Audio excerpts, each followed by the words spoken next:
India market invest মাইন্ডসেটে আপনাদের স্বাগত। যা চ্যানেল নতুন এসেছেন তাদেরগুলো প্লিজ চ্যানেলটাকে সাবস্ক্রাইব করবেন, লাইক করবেন, বেল আইকনটা প্রেস করবেন, তার সাথে অল বাটনটা প্রেস করবেন। নোটিফিকেশনটা কিন্তু সঙ্গে সঙ্গে আপনাদের কাছে গিয়ে পৌঁছাবে।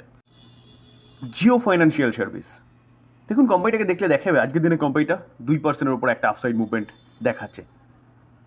তো এই যে কোম্পানিটা, এই কোম্পানিটা কিন্তু রিলায়েন্সের আন্ডারে। তো কাজ কি করে একবার সেটা দেখে নিই। স্যার, জিও ফাইন্যান্সিয়াল সার্ভিস যে কোম্পানিটা, এই কোম্পানিটা কিন্তু ইন্স্যুরেন্স ব্রোকিং বিজনেস শুরু করতে চলেছে, এখনও কিন্তু করে না। কোম্পানিটা পেমেন্ট সলিউশন বিজনেস অর্থাৎ জেপিএসএল বিজনেস শুরু করতে চলেছে, এখনও পর্যন্ত কিন্তু স্টার্ট হয়নি। অ্যান্ড জয়েন্ট ভেঞ্চার কার সাথে? Jio payment bank. তারপরে ফাইন্যান্সিয়াল সার্ভিস প্রোভাইড করে, অর্থাৎ ফাইন্যান্স প্রোভাইড করা, লোন দেওয়া, সেই সেগমেন্টেও কোম্পানিটা এক্সপায়ার রয়েছে। এবং কোম্পানিটা এইউ অর্থাৎ অ্যাসেট ম্যানেজমেন্ট বিজনেসেও কিন্তু নামতে চলেছে। তো এগুলো সব নামতে চলেছে হচ্ছে, কিছুর অর্ডার এখনও পাইনি। তো সেই জায়গায় দাঁড়িয়ে কোম্পানি কিন্তু এখনও প্রপারলি খুব একটা যে বিজনেস সেট আপ করে ফেলেছে সেরকম ব্যাপার নয়। কোম্পানি আস্তে আস্তে সেট আপ করছে। এবার মুকেশ আম্বানি যে কোম্পানির কর্ণধার, তার উপর একটা ফেথ সব মানুষের রয়েছে যে রিলায়েন্স ইন্ডাস্ট্রির মতন একটা বড় কোম্পানি তৈরি করেছে। তো সেই জায়গায় দাঁড়িয়ে এই জন্যে কিন্তু এই কোম্পানিটা ভালো মুভমেন্ট দেখাচ্ছে। যেখানে কোম্পানির মার্কেট ক্যাপ দেখলে দেখতে পারবেন যে কোম্পানির মার্কেট ক্যাপ কত, 2,18,744। দেখুন, রিটার্ন অন ইকুইটি এবং রিটার্ন অন ক্যাপিটাল এমপ্লয় কিছু তেমন নেই, কারণ বিজনেস এখন স্টার্টই হয়নি। তো কেন এই কোম্পানি নিয়ে আলোচনা করছি? দেখুন, এই কোম্পানিটা কিন্তু অলরেডি ভালো একটা রিটার্ন বানিয়ে দিয়েছে। যেখানে আমরা যদি দেখি তাহলে দেখলে দেখা যাবে লাস্ট 5 বছর, যদিও বা কোম্পানির 5 বছর কমপ্লিট হয়নি, 25 আগস্ট 2023 লিস্ট হয়েছিল, সেখান থেকে কিন্তু কোম্পানি একটা ভালো রিটার্ন বানিয়ে দিয়েছে 62%। তাহলে বিজনেস স্টার্ট হয়নি, ভালো রিটার্ন। যেভাবে কোম্পানিটা বিজনেস সেট আপ করছে সেভাবে কিন্তু কোম্পানিটা ভবিষ্যতে অনেক বড় জায়গায় গিয়ে পৌঁছাবে। তো সেটাই এক্সপেক্ট করা হচ্ছে, তার জন্য কিন্তু কোম্পানিটা এতটা ভালো মুভমেন্ট দেখছে। রিসেন্টলি একটা ভালো নিউজ পাওয়া যাচ্ছে, যেখানে sir Jio financial service joint ভেঞ্চারে কাজ করতে চলেছে কার সাথে? ব্ল্যাক রকের সাথে। এটা কিন্তু অফিসিয়ালি নিউজ। ব্ল্যাক রকটাকে, স্যার ব্ল্যাক রক হচ্ছে ফাইন্যান্সিয়াল জগতের ওয়ার্ল্ডের মধ্যে ফান্ড ম্যানেজমেন্ট করার ক্ষেত্রে নাম্বার 1 কোম্পানি ব্ল্যাক রক। তার সাথে কিন্তু জিও ফাইন্যান্সিয়াল সার্ভিসের টাই আপ হতে চলেছে, বা তারা জয়েন্ট ভেঞ্চারে কাজ করতে চলেছে।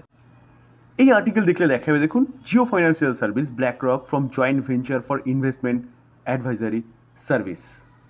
যেখানে স্যার জিও ফাইন্যান্সিয়াল সার্ভিস কী করেছে, এক্সচেঞ্জকে জানিয়েছে যে কি the company invest 3 crore towards the initial subscription of কত 30 lakh equity share each with a face value কত 10।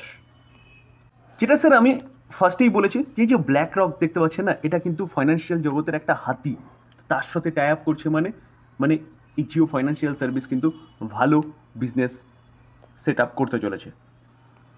তো স্যার এই কোম্পানিটা কিন্তু আপনি রাডারে রাখতে পারেন লং টার্ম ইনভেস্টমেন্টের জন্য, যেখানে লং টার্মে কোম্পানিটা কিন্তু ভালো সেট আপ তৈরি করছে, ভবিষ্যতে ভালো বিজনেস করবে। তো এই কোম্পানিটা আপনি রাডারে রাখতে পারেন। স্যার আজকে 9 তারিখ, আজকে বাজাজ গ্রুপের এই দিগ্গজ কোম্পানিটার আইপিও কিন্তু সাবস্ক্রিপশন স্টার্ট হয়েছে আজকে থেকে। যেখানে বলা হচ্ছে যে প্রথম 4 ঘন্টার মধ্যে, ডে 1-এর প্রথম 4 ঘন্টার মধ্যে এই কোম্পানিটার যে আইপিও সেটা ফুললি সাবস্ক্রাইবড হয়ে গেছে। বুঝতে পারছেন? যেখানে 11 তারিখ পর্যন্ত হচ্ছে আপনি বিড করতে পারবেন আইপিওতে। তো স্যার 11 তারিখ পর্যন্ত বিড করলে 13 তারিখে হচ্ছে আপনি জানতে পারবেন যে আপনি আইপিওটা পাচ্ছেন কি না। যদি পান তাহলে সেটা আপনার ডিমেট অ্যাকাউন্টে ঢুকবে এবং 16 তারিখে লিস্ট হবে। তারপরে আপনি চাইলে সেল করে দিতে পারেন বা রেখেও দিতে পারেন। আর যদি স্যার আপনি আইপিও অ্যালটমেন্ট না পান, তাহলে 13 তারিখে কিন্তু আপনার টাকাটা যেটা হোল্ডে রয়েছে সেই টাকাটা আপনার ব্যাংকের অ্যাকাউন্টে হিট করবে। দেখুন, 2:18 PM এর নিউজ, যেখানে বলছে কি the IPO has receive bid for over 85.20 crore share against কত 72.75 crore শেয়ার। তো 72.75 crore শেয়ারের মধ্যে মানে এতটা হচ্ছে আইপিও আনা হয়েছে, সেখানে 85 crore অলরেডি বিড হয়ে গেছে আজকের দিনে ফার্স্ট 4 ঘন্টা, সেটা 2:18-র মধ্যে। যেখানে স্যার কোম্পানির যে ফ্লোট প্রাইস রাখা হয়েছে সেটা 66 থেকে 70, তাহলে 70 ধরে নিতে পারেন। তো জিএমপি কি দেখাচ্ছে? জিএমপি 50 থেকে 51 দেখাচ্ছে, অর্থাৎ 70% স্যার জিএমপি দেখাচ্ছে, যদি আজকের ডেটে কোম্পানিটা লিস্ট হতো তাহলে 70+50 ধরে নিন, 120-তে লিস্ট হতো। তো ভালো একটা জিএমপি কিন্তু দেখাচ্ছে, এটা কিন্তু 100%ও হয়ে যেতে পারে যেভাবে সাবস্ক্রিপশন হচ্ছে। তো স্যার কোনো বাই করার জন্য আমি আপনাকে ফোর্স করছি না, বা বাই রেকমেন্ডেশনও দিচ্ছি না, বা বিট করার কথাও বলছি না। আলোচনা করলাম প্রিভিয়াস, আমি আগে কিন্তু এই আইপিওটা নিয়ে ডিটেলস আলোচনা করেছি। তো আজকে থেকে স্টার্ট হয়েছে ভালো আইপিও, আরেকবার আপনাদের সামনে তুলে ধরার চেষ্টা করলাম। এবার চিন্তাভাবনা আপনার। স্যার বরুণ বেভারেজ কোম্পানিটাকে দেখলে দেখাবে, দেখুন আজকের দিনে কোম্পানিটা 2%-এর ওপরে একটা আফসাইড মুভমেন্ট দেখিয়েছে। তো মার্কেট পজিটিভ ওপেন হয়েছিল, সেখান থেকে নিচে এসে তারপরে কিন্তু ভালো একটা মুভমেন্ট দেখিয়েছে। কোম্পানিটা কাজ কী করে আমি আগেও প্রচুরবার আলোচনা করেছিলাম, যারা নতুন এসেছেন তাদের জন্য ছোট্ট করে বলে রাখি যে এই কোম্পানিটা ওয়ার্ল্ডের 13টা দেশে পেপসির যতগুলো প্রোডাক্ট আছে, আজকে পেপসিকো বলুন, মিরিন্ডা বলুন, 7 আপ বলুন, স্টিং বলুন, অ্যাকোয়াফিনা জল বলুন, পপকর্ন, লেস, এগুলো সব কিন্তু পেপসিকোর প্রোডাক্ট। তো এই পেপসিকোর প্রোডাক্টগুলো বোটলিং করে, ম্যানুফ্যাকচারিং করে, ডিস্ট্রিবিউশনের কাজ করে ওয়ার্ল্ডের 13টা দেশে। তো business model unique business model. আজকে এতটা ভালো মুভমেন্ট দেখানোর পিছনে কারণ ইন্ডিভিজুয়ালি কিছু নেই, কারণ কোম্পানিটার 13 তারিখে হচ্ছে রেকর্ড ডেট আছে কিসের, 2:5-এর স্প্লিটের, যেখানে 2টো শেয়ার থাকলে 5টা শেয়ার পাওয়া যাবে। তো সেই রেকর্ড ডেট স্যার কত তারিখ, 13 তারিখ। তো আপনি কিন্তু 11 তারিখের মধ্যে যদি বাই করেন তাহলে কোম্পানিটার স্প্লিট পাওয়ার জন্য এলিজিবল হবেন। যেখানে দেখুন চার্ট দেখলে দেখা যাবে কোম্পানি 1 বছরে 65% রিটার্ন দিয়েছে। আমরা যদি 5 বছরে দেখলে দেখা যাবে প্রায় 1000% রিটার্ন দিয়েছে। আমরা যদি ম্যাক্সিমাম চার্ট প্যাটার্ন দেখলে দেখা যাবে 2234% রিটার্ন দিয়েছে। স্মুথলি দেখুন লেফট থেকে রাইটে উপরে গেছে, যেখানে ইউক্রেন রাশিয়া যুদ্ধ খুঁজে পাবেন না, যেখানে আপনি যদি কোভিড দেখেন তেমন কিছু খুঁজে পাবেন না। এরকমই কোম্পানি বিজনেস করে এবং business model unique business model. তো এই কোম্পানিটা কিন্তু আপনি রাডারে রাখতে পারেন লং টার্ম ইনভেস্টমেন্টের জন্য। টাটা টেকনোলজি, তো টাটা টেকনোলজি লিমিটেড দেখলে দেখা যাবে, দেখুন আজকের দিনে কোম্পানিটা 3%-এর ওপরে কিন্তু একটা ডাউনসাইড মুভমেন্ট দেখিয়েছে, চলছে কত 1077-এ। তো কোম্পানিটা দেখলে দেখা যাবে, দেখুন হাই মেরেছে কত 1400। কখন মেরেছে, কোম্পানিটা যেদিন লিস্ট হয়েছিল সেদিনকেই, অর্থাৎ ডিসেম্বর 2023-এ। তো লো মেরেছে কত দেখুন 970। তো কোম্পানি কিন্তু অনেকটা নিচে চলে এসেছিলো, এখন ট্রেড করছে কত 1077-এ।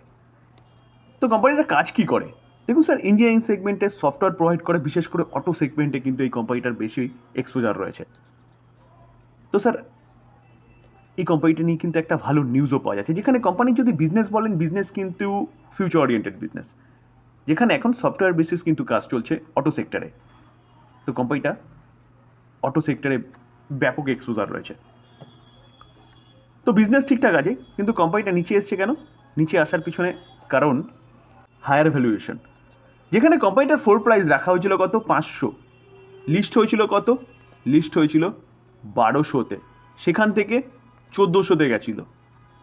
1400-তে যাওয়ার পরে স্বাভাবিকভাবে একটা প্রফিট বুকিং তো হবেই, যার জন্য আমরা যদি লাস্ট 1 বছর দেখলে দেখাবে, দেখুন প্রায় 18% একটা ডাউনসাইড মুভমেন্ট দেখিয়েছে। তো কোম্পানিটা কিন্তু এখন ভালো করছে, যে দেখলে দেখা যাবে কোম্পানিটা তার লো থেকে প্রায় 9%-এর কাছাকাছি একটা আপসাইড মুভমেন্ট দেখিয়েছে। তো এই কোম্পানিটাকে নিয়ে কিন্তু এখন ভালো নিউজ পাওয়া যাচ্ছে, যেখানে আইসিআইসিআই সিকিউরিটিস যে ডোমেস্টিক ব্রোকিং হাউস, তারা এই কোম্পানিটার টার্গেট দিচ্ছে কত, টার্গেট 1290। স্যার জেএম ফাইন্যান্সিয়াল এই কোম্পানিটাকে বাই কল দিচ্ছে এবং এই কোম্পানিটাও টার্গেট দিচ্ছে কত 1250। তার পাশাপাশি দেখলে দেখা যাবে স্যার ইন্টারন্যাশনাল ব্রোকিং হাউস কে সিটি, তারা কি বলছে, তারা সেল রেকমেন্ডেশন দিচ্ছে, এবং সেল রেকমেন্ডেশন দিচ্ছে ঠিকই, কিন্তু আগে যে টার্গেট দিচ্ছিল সেখান থেকে কিন্তু টার্গেট একটু বাড়িয়েছে, 935 ছিল আগে, সেটা বাড়িয়ে করেছে কত 945। তো স্যার আমি একটু আগে বললাম যে আগে বিজনেস দেখুন, যে কোম্পানি বিজনেস কী করছে, সেই বিজনেসে যদি দম থাকে তাহলে গিয়ে কোম্পানি নিয়ে চিন্তাভাবনা করুন। যেখানে কোম্পানি সফটওয়্যার প্রোভাইড করছে, একটু আগে বললাম ইভিতে ভালো একটা তার এক্সপোজার রয়েছে, তার পাশাপাশি সেমিকন্ডাক্টরকে কিন্তু কোম্পানি কাজ করছে, ইঞ্জিনিয়ারিং সেগমেন্টও কোম্পানিটার এক্সপোজার রয়েছে, এবং কোম্পানিটার কম্পিটিটর দেখলে দেখাবে কে রয়েছে, কেপিআইটি টেক এবং টাটা এলএক্সি। তো স্যার কেপিআইটি টেক কিন্তু যথেষ্ট ভালো করছে এই সেগমেন্টে, তো এই কোম্পানিটাও কিন্তু ভালো করতে পারে, যেখানে কোম্পানিটা নতুন একটা বিজনেস সেট আপ করতে চলেছে, কিসের, সেমিকন্ডাক্টরের বিজনেস, এটা মাথায় রাখবেন। স্যার শর্ট টাইমে কী হলো সেটা ভেবে লাভ নেই, আপনি লং টার্মের কথা ভাবুন, এবং লং টার্মে কোম্পানিটা কী করতে পারে সেটা নিয়ে আমি আলোচনা করার চেষ্টা করলাম। এবার বাই করবেন কি করবেন না টোটালি নিজের ডিসিশনে। আলোচনা এই পর্যন্তই। যদি আলোচনা ভালো লাগে, যা চ্যানেল নতুন এসেছেন তাদেরগুলো প্লিজ চ্যানেলটাকে সাবস্ক্রাইব করবেন, লাইক করবেন, বেল আইকনটা প্রেস করবেন, তার সাথে অল বাটনটা প্রেস করবেন, নোটিফিকেশনটা কিন্তু সঙ্গে সঙ্গে আপনাদের কাছে গিয়ে পৌঁছবে। থ্যাংক ইউ, ভালো থাকবেন।